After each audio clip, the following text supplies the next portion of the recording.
عليكم ورحمة الله وبركاته. قصة غريبة وعجيبة حصلت قبل ساعات من الآن في هولندا في أمستردام. إيه القصة والحكاية؟ الحكاية إن كان في مباراة كرة قدم لنادي من أندية دولة الاحتلال.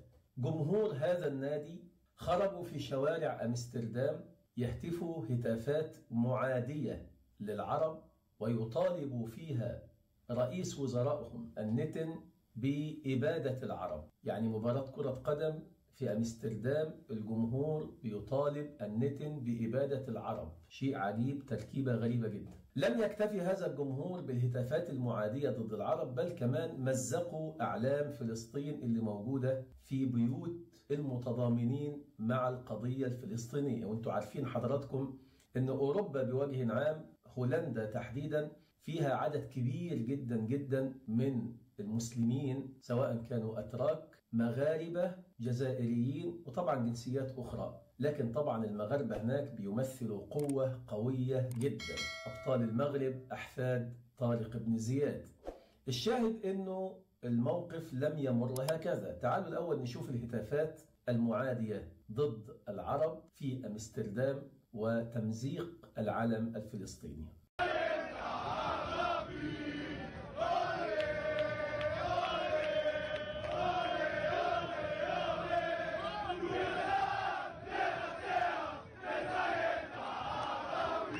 الهتافات دي بيطالبوا النتن بإبادة العرب. لم يكتفوا بهذا، بل كمان مزقوا أعلام فلسطين اللي موجودة في الشوارع والطرقات.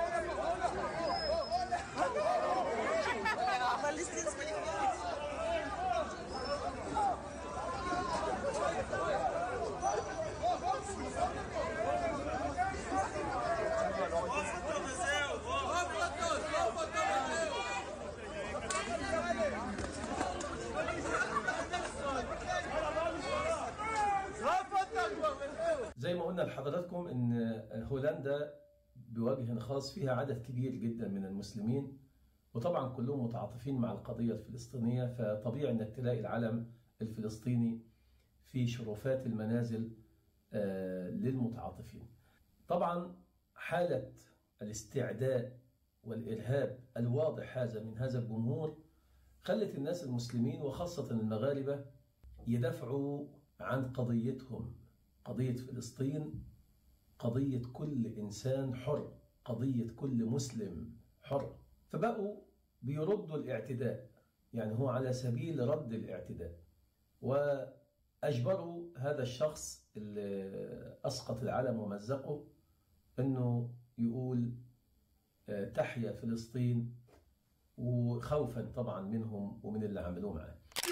This for the children! For the children! I give you my money, I give you, please go! For the children! I give you my money! Free Palestine now! Free Palestine! Free Palestine! Free Palestine! Free Palestine! Take my money, take my money! You want to kill kids? Kids should please him, kids! لكن واضح ان المشهد تفاقم جدا، واصبح كمان بيتضامن مع المغاربة. الجزائريين ايضا تضامنوا معهم، والمصريين، قطاع كبير جدا من الأتراك أيضا تضامنوا مع المغاربة أمام هذه الهمجية والاعتداء والتحريض الواضح في شوارع أمستردام ضد العرب والمسلمين. هذا التصعيد أدى إلى حالة من الفوضى، يعني ربما ما زالت مستمرة حتى تسجيل هذا الفيديو لحضراتكم. حالة فوضى كبيرة جدا استدعت أن نتنياهو نفسه يصرح بإرسال طائرات لإجلاء الإسرائيليين من أمستردام كما في هذا الخبر.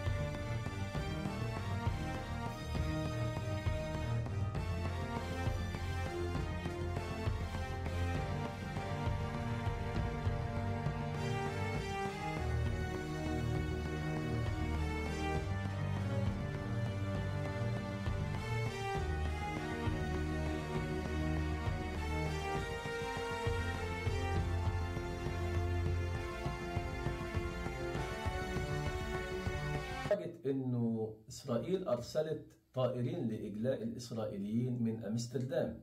ده مش بس كده، ده كمان في تصريحات أصبحت تصريحات قوية جدا. الخارجية الإسرائيلية بتعلن عن إصابة 10 إسرائيليين وفقدان الاتصال ب2. بعد كده الخبر بقى فقدان الاتصال ب3، ولسه الأحداث بتتصاعد نتيجة التعرض لحوادث عنف في أمستردام. وأصبحت رئاسة الوزراء الإسرائيلية بتطالب رئيس الوزراء، ورئيس الوزراء يطالب حكومة هولندا بالتحرك سريعا لضمان سلامة المواطنين. الغريب واللافت للنظر أنه ضمن المشجعين المحرضين على العنف اللي تم إلقاء القبض عليهم، تبين فيما بعد أنه جندي في الجيش الإسرائيلي بحسب البيانات اللي موجودة في الصورة أمام حضراتكم.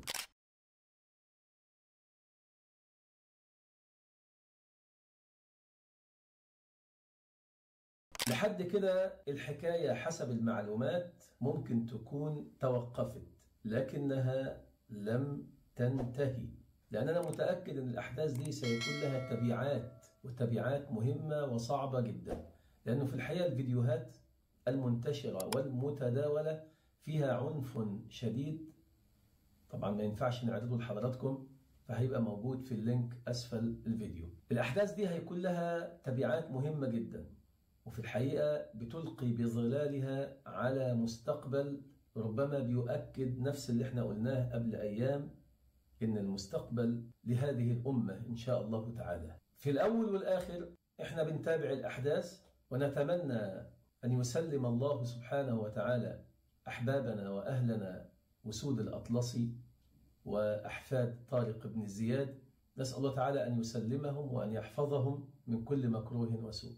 ولعله يسأل سائل، إيه حكم اللي حصل ده شرعا؟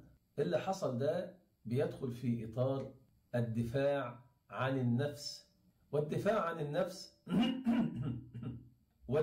عن النفس مشروع. الله تبارك وتعالى يقول: فمن اعتدى عليكم فاعتدوا عليه بمثل ما اعتدى عليكم. القوانين سواء في أوروبا أو في بلادنا وفي هولندا تحديدا تعطي للمواطن الحق بالدفاع عن نفسه. فلما يجي حد يعتدي على بيتك ويقتحم بيتك أو شرفة بيتك ويقتحم خصوصياتك اللي القانون بيكفلها لك، فأنت بالتأكيد بتدافع عن نفسك، وبالتالي ده حق مشروع. بالإضافة كمان لو أنت صاحب قضية وتدافع عنها بشرف ونخوة ومروءة وشجاعة وسود الأطلسي، فده في التوصيف الشرعي جائز، بل واجب شرعا إنك تدافع عن نفسك، ولا يلومك أحد لا من القانون ولا من الشرع ولا إدارة اليوتيوب حتى. يعني ده أمر طبيعي، ده حق الدفاع عن النفس مشروع. نسأل الله سبحانه وتعالى أن يسلم أهلنا وأحبابنا من المسلمين والعرب في كل مكان. وأعتقد أن أسود الأطلسي أعطوا لنا فكرة جميلة: وكل لبيب بالإشارة يفهمه. تتخيلوا كده لو كانت الفكرة دي تتكرر في أكثر من مكان، يبقى شيء رائع جدا. فاكرين كده اللي حصل في اسكندرية واللي حصل في أماكن. على كل حال احنا نتمنى من كل قلوبنا أن مباريات كرة القدم تنتهي بدون صدام وبدون عنف وبدون اعتداء على أحد. لكن لو حد اعتدى عليك شرعا يجوز أنك تدفع الاعتداء، تدافع عن نفسك. بارك الله فيكم، وحيا الله أهلنا وأحبابنا في كل مكان.